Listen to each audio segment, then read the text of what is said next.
नमस्ते, मैं हूँ अनुराधा और आप सबका अनुराधा मेडिकल क्लासेस में स्वागत करती हूँ। तो चलिए आज की इस वीडियो में हम लोग आईयूडी के बारे में पढ़ेंगे, जिसका फुल फॉर्म होता है इंट्रा यूटेराइन डिवाइस। इंट्रा का मतलब होता है अंदर में स्थापित करने वाले एक ऐसी डिवाइस जो आपको प्रेगनेंसी को कंसीव होने से रोकती है। वैसे डिवाइसेस को हम लोग क्या बोलते हैं? इंट्रा यूटेराइन डिवाइस होती हैं। जनरली जो होती है प्रेगनेंसी को अवॉइड करने के लिए, कंसीव ना हो पाए उसके लिए हम लोग नेचुरल मेथड यूज़ करते हैं, कुछ आर्टिफिशियल मेथड यूज़ करते हैं, कुछ परमानेंट मेथड यूज़ करते हैं। तो ये जो आता है आपका टेम्प्ररी मेथड में आ जाता है, जिसमें हम लोग कुछ पिल्स वगैरह का यूज़ करते हैं, कुछ मेडिसिन वगैरह का यूज़ करते हैं, या फिर किसी भी तरह के ऐसे उपकरण का यूज़ करते हैं जो प्रेगनेंसी को कंसीव होने से रोकती है। ऐसे उपकरण को हम लोग क्या बोलते हैं? इंट्रा यूटेराइन डिवाइस बोलते हैं। यूटेराइन का मतलब होता है कि यूट्रस में स्थापित करने वाले यंत्र, इसलिए इसका नाम पड़ा हुआ है इंट्रा यूटेराइन डिवाइस। और डिवाइस का मतलब तो आप जानते ही हैं कि किसी भी यंत्र को हम लोग डिवाइस बोलते हैं। तो टेम्प्ररी मेथड और परमानेंट मेथड में यही एक डिफरेंस होता है कि टेम्प्ररी वाले में कभी भी प्रेगनेंसी कंसीव होने के चांसेस रहते हैं, जबकि परमानेंट वाले में नहीं रहता है। लेकिन परमानेंट वाले का तरीका अलग होता है, जो हम लोग बाद में पढ़ेंगे। इसमें बेसिकली जो नसबंदी हम लोग जानते हैं और सुनते भी हैं, उसको कराया जाता है, जिसमें वैसेक्टोमी एंड ट्यूबेक्टोमी आता है। जबकि टेम्प्ररी वाले में बहुत सारे चीज़ें आ जाती हैं, जिसमें इसमें से एक प्रमुख होता है आईयूडी। इसके बारे में समझेंगे। तो इंट्रा यूटेराइन डिवाइस के बारे में सबसे पहले यह बता दूं कि यह जो होता है कभी भी अपने से स्थापित करने वाला चीज़ नहीं है। ये हमेशा डॉक्टर के परमिशन से, नर्स या फिर डॉक्टर के माध्यम से आपके यूटेराइन में स्थापित किया जाता है। जैसे कि कुछ चीज़ें होती है जो हम अपने पर्सनली या फिर हम स्वयं से भी यूज़ करते हैं, जिसमें कॉन्डम्स वगैरह आ जाते हैं, जेलीज वगैरह आ जाते हैं, क्रीम वगैरह आ जाते हैं। बट ये सारी चीज़ों को डॉक्टर को इम्प्लांट करवाने का रिस्पॉन्सिबिलिटी होता है। लेकिन इसको जो होता है आईयूडी को एक कॉन्ट्रासेप्टिव पिल्स की तरह इसको हम लोग ले सकते हैं। बिकॉज कॉन्ट्रासेप्टिव पिल्स जो होता है उसको हम लोग खाते हैं, लेकिन उसका काम यही होता है कि वो प्रेगनेंसी को रोकती हैं। उसी प्रकार कॉन्ट्रासेप्टिव डिवाइस जो होते हैं, जो यूट्रस में स्थापित किए जाते हैं, इसका भी काम होता है किसी भी तरह के अनवांटेड प्रेगनेंसी को रोकना। ठीक है। तो अनवांटेड प्रेगनेंसी ना हो, इसलिए हमारे इंडिया में मैक्सिमम लोग आईयूडी का यूज़ करते हैं। इसीलिए इसको आइडियल कॉन्ट्रासेप्टिव यहाँ पे लिखा भी हुआ है, आइडियल इसको माना जाता है, आइडियल कॉन्ट्रासेप्टिव माना जाता है। और ये जो होता है ये अब काम क्या करता है, तो सबसे पहले यहाँ पे लिख दी हूँ मैं कि यह फेगोसाइटोसिस करता है। फेगो मीन्स होता है खाना। तो किसी भी चीज़ को खा जाना, तो यहाँ पे प्रेगनेंसी के लिए सबसे इम्पॉर्टेंट चीज़ जो होता है, क्या होता है? स्पर्म होता है। तो यह क्या करता है? आईयूडी स्पर्म को खा जाता है। फेगोसाइटोसिस का मतलब भी हो जाता है कि पूरी तरह से इसको इंगल्फ कर जाना। अब यहाँ पे एक चित्र के माध्यम से समझिएगा कि एक्चुअली में होता क्या है। मान लीजिए किसी भी फीमेल का क्या है, एक यूट्रस है, गर्भाशय है, और इस गर्भाशय में होता क्या है, ये देखिए आईयूडी जो होता है इसमें एक तरह का आता है कॉपर टी भी आ जाता है, जो टी आकार का होता है। और यह टी आकार का इस गर्भाशय में डॉक्टर्स के द्वारा इम्प्लांट कराया जाता है।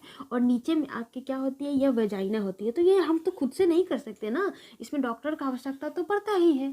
तो इंट्रा यूटेराइन डिवाइस जो करता है फेगोसाइटोसिस करता है। मतलब मान लीजिए कोई यह यंत्र आपके यूट्रस में स्थापित है, और यहाँ से सेक्सुअल इंटरकोर्स के द्वारा जो होता है स्पर्म आपके बॉडी में मूव कर गया, एंटर कर गया। तो एंटर होने के बाद होता क्या है, ये आप जानते हैं कि स्पर्म जो होता है 72 आवर्स तक हमारे बॉडी के अंदर सर्वाइव करता है। और सर्वाइव नहीं करवाना है इसको, यानी कि अगर आपको लग रहा है कि मुझे प्रेगनेंसी कंसीव नहीं करानी है, तो हम उस टाइम में अनवांटेड जो होता है, अनवांटेड 72 का यूज़ करते हैं। यहाँ पे 72 इसलिए लिखा रहता है क्योंकि हमें स्पर्म को मारने के लिए 72 के अंदर में इसे खाना पड़ता है, ताकि यह जो है स्पर्म डेथ हो जाए और प्रेगनेंसी कंसीव ना हो। तो इस तरह से इसका मैंने काम बता दिया। लेकिन अब एक्चुअली में आईयूडी करता यह है कि जब स्पर्म आगे मूव करता है, तो किस चीज़ से मूव करता है? यह अपने आप तो मूव नहीं करेगा। स्पर्म की अगर हम लोग संरचना देखें तो इस तरह से होता है, बीच में इसका मिडिल पीस होता है और ये पूंछ होता है। ये वाला रीजन जो होता है ये कौन सा होता है? हेड होता है। यह मिडिल पीस होता है, और ये वाला जो होता है टेल होता है। तो यह टेल ही आपको आइडेंटिफाई करता है, यह डिस्क्राइब करता है कि किसी भी स्पर्म में क्या हो, मोटिलिटी मोटिलिटी हो, यानी कि इसको गति प्रोवाइड कराना और साथ ही साथ इसमें स्ट्रॉन्गनेस होना, अपने आप को बहुत तेज दौड़ाने की मोटिलिटी हो गया। और क्या बोल सकते हैं हम लोग,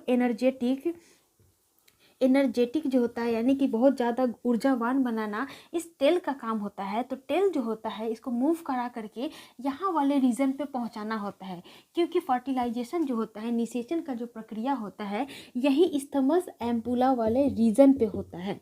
तो यह यूट्रस में जो आपका यंत्र स्थापित किया हुआ है, तो यह जो होती है यह कॉपर रिलीज करती है। क्या रिलीज करती है? कॉपर। कुछ जो आईयूडी होते हैं वो कॉपर रिलीजिंग होते हैं, कुछ हार्मोन रिलीजिंग होती है। जैसे में कॉपर रिलीजिंग का यहाँ पे नाम भी लिखा हुआ है, copper T, copper 7, multi lobed 375। ये भी आपका क्या काम करता है? स्पर्म की मोटिलिटी को सप्रेस करता है। मतलब कि स्पर्म को बस रास्ता चाहिए, वजाइना के यहाँ पे पहुँचते ही इतना गति पकड़ के यहाँ पे मूव करने लगता है, इधर में भी, राइट में भी और लेफ्ट में भी मूव करता है। लेकिन इसकी मूवमेंट को रोकना है। तो मान लीजिए कोई व्यक्ति है, बहुत तेज दौड़ रहा है, अगर उसको स्लिप कराना है, उसको गिराना है, आप चाहते हैं कि वो ना तेज दौड़े, तो हम क्या करते हैं? वहाँ पे ग्रीस डाल देते हैं, वहाँ पे ऑयल डाल देते हैं, ताकि वो फिसल करके ना आगे पहुँच सके। सेम ऐसा ही कॉन्सेप्ट होता है और यही काम होता है इस यंत्र का, जो कॉपर रिलीज करता है। और कॉपर का काम होता है कि इसका जो ये मोटिलिटी है, मोटिलिटी को डाउन कर देना। और किसी भी तरह से मोटिलिटी जब डाउन हो जाएगी तो ऑब्वियसली स्पर्म है यहाँ तक नहीं पहुँच पाएगी।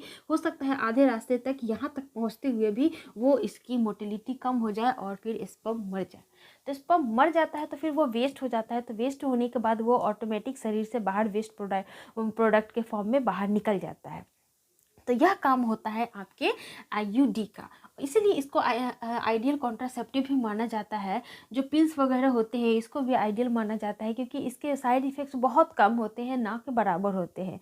लेकिन हमेशा याद रखिएगा कि बहुत ज़्यादा और रेगुलरिटी में लेने से, जैसे महीना में अगर आप 20 से 22-25 दिन इसी तरह के कॉन्ट्रासेप्टिव पिल्स का यूज़ कर रहे हैं, खाने वाले की केस में मैं बात कर रही हूँ, तो आपके सेहत पे बहुत ज़्यादा असर पड़ सकता है, नकारात्मक।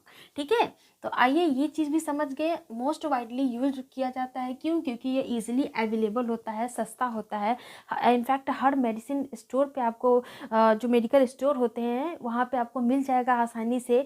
सस्ता होता है, सुलभ होता है, इसीलिए गवर्नमेंट भी इसको आइडियल मानती है, क्योंकि वही प्रोवाइड करा रही है। और सारे जो भी देख रहे हैं, जितने भी कॉन्ट्रासेप्टिव पिल्स होते हैं, उसका एक ही मकसद होता है कि पॉपुलेशन को कंट्रोल करना है।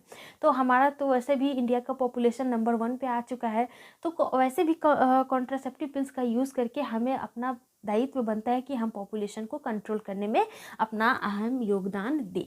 तो इसके अगर हम टाइप्स पे बात करें तो 2 तरह के होते हैं, जिसमें कॉपर रिलीजिंग मैंने बता दिया। दूसरा होता है हार्मोन रिलीजिंग आईयूडी, जिसमें एक इम्पॉर्टेंट होता है LNG-20। ये क्या करता है? ये इंक्लूड करता है प्रोजेस्टेरॉन को, और प्रोजेस्टेरॉन जो होता है ये भी प्रेगनेंसी को कंसीव करने के लिए, मतलब कि कंसीव ना हो जाए उसके लिए अपना बहुत ज़्यादा इंपॉर्टेंट रोल प्ले करती है। तो ये जो होते हैं प्रोजेस्टेरॉन क्या काम करती है? ये जब मेंस्ट्रुएशन हो जाता है फीमेल्स में, तो उसके बाद जो वेस्ट प्रोडक्ट बच जाता है, जिसको हम लोग कॉर्पस ल्यूटियम बोलते हैं, ये क्या करता है, अंदर की जो दीवार होती है ये फिर से एंडोमेट्रियम को बनाना स्टार्ट कर देता है। एंडोमेट्रियम को बनाना स्टार्ट इसलिए करता है क्योंकि फिर से वो एनवायरनमेंट बनाना स्टार्ट कर देता है अगली बार नेक्स्ट मेंस्ट्रुएशन के लिए। नेक्स्ट मेंस्ट्रुएशन होने से पहले अगर कोई ये स्पर्म आ जाता है, बॉडी के अंदर में एंटर कर जाता है, तो वो फर्टिलाइज हो सकता है। वो हर महीने एक बेबी के डेवलपमेंट के लिए, बेबी के जन्म के लिए अंदर में एनवायरनमेंट तैयार करता है। जब स्पर्म नहीं पहुंचता है तो फिर वो चीज़ ब्रेक हो जाती है, जिसे हम लोग पीरियड्स बोलते हैं, मेंस्ट्रुएशन बोलते हैं। तो ये LNG-20 में जो होता है यही प्रोजेस्टेरॉन होता है, जो इस एक काम करता है कि आपके गर्भाशय में जो इम्प्लांटेशन हो जाती है उसको फिर ब्रेक डाउन करती है, उस चीज़ को होने से लिए रोकती है। ठीक है, मैंने क्या कहा? उस चीज़ को होने के लिए रोकती है। तो इस बात को ध्यान रखिएगा कि जितने भी आप लोग आईयूडी इस्तेमाल करते हैं तो इन सारी बातों को ध्यान रखिएगा कि, और अगर नहीं जानते थे कि इसके पीछे का मुख्य वजह क्या होता है जो प्रेगनेंसी को रोकती है, तो ये वजह होती है जो आपको किसी भी तरह के अनवांटेज प्रेगनेंसी के होने से बचाती है। तो आई होप आपको अच्छा लगा होगा वीडियो और आईयूडी के बारे में समझ में आ गया होगा। अब तक आप जानते थे कि यंत्र जो होते हैं हम बाहर में जो देख रहे हैं वही चीज़ है, लेकिन कुछ ऐसे यंत्र होते हैं जो हमें अपने बॉडी के अंदर भी इम्प्लांट कराते हैं। तो चलिए मिलते हैं नेक्स्ट वीडियो में। लेकिन यहाँ तक अगर आपको समझ में आया होगा, वीडियो अच्छा लगा होगा, तो वीडियो को लाइक शेयर और सब्सक्राइब जरूर कर दीजिएगा। कोई भी डाउट होगा तो आप सब जानते ही है, एज़ यूजुअल इंस्टाग्राम पे मुझसे जुड़ करके मेरे साथ पर्सनल बातें भी कर सकते हैं। कोई भी डाउट को वहाँ पे पूछ सकते हैं, बस आपको टाइप करना है अनुराधा मेडिकल क्लासेस। तो चलिए मिलते हैं नेक्स्ट वीडियो में। अपना ध्यान रखिएगा। जय हिंद।